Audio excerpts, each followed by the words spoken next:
แล้วประตูเข้าเหมือนกับปัดแบนแดงกับหมูฝนตกว่ะ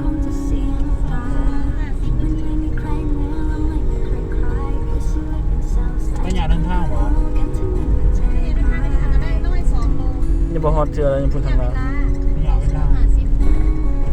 ไปเอา3 ชั่วโมงฝนตกน่ะฝนตกปุ๊บกินน้ำปัดแบนนี่ดู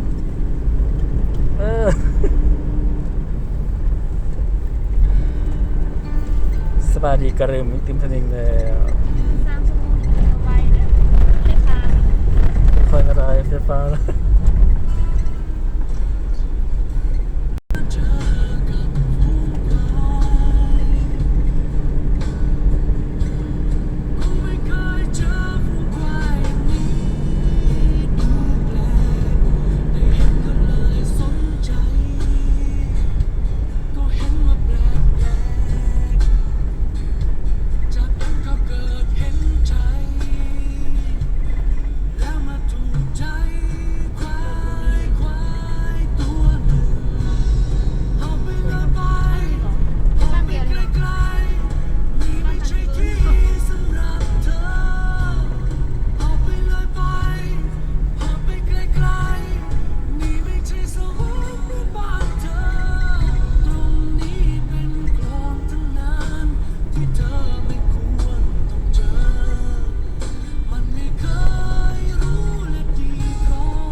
มากับสายฝนได้บ่ได้เพลงตกมันยังคุ้นหรอ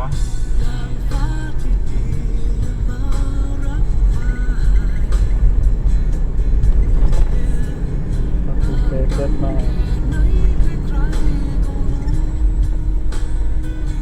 เที่ยวมีแต่เทศบาลตัวเมืองนะอันนี้เด้อเซ็นเตอร์เนอะนี่เซ็นเตอร์ข้างเมืองกระลืมเลยนะ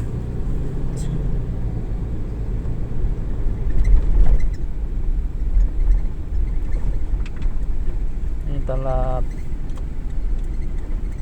นี่ห้องแฮมใหญ่สุดในเมืองกระลืม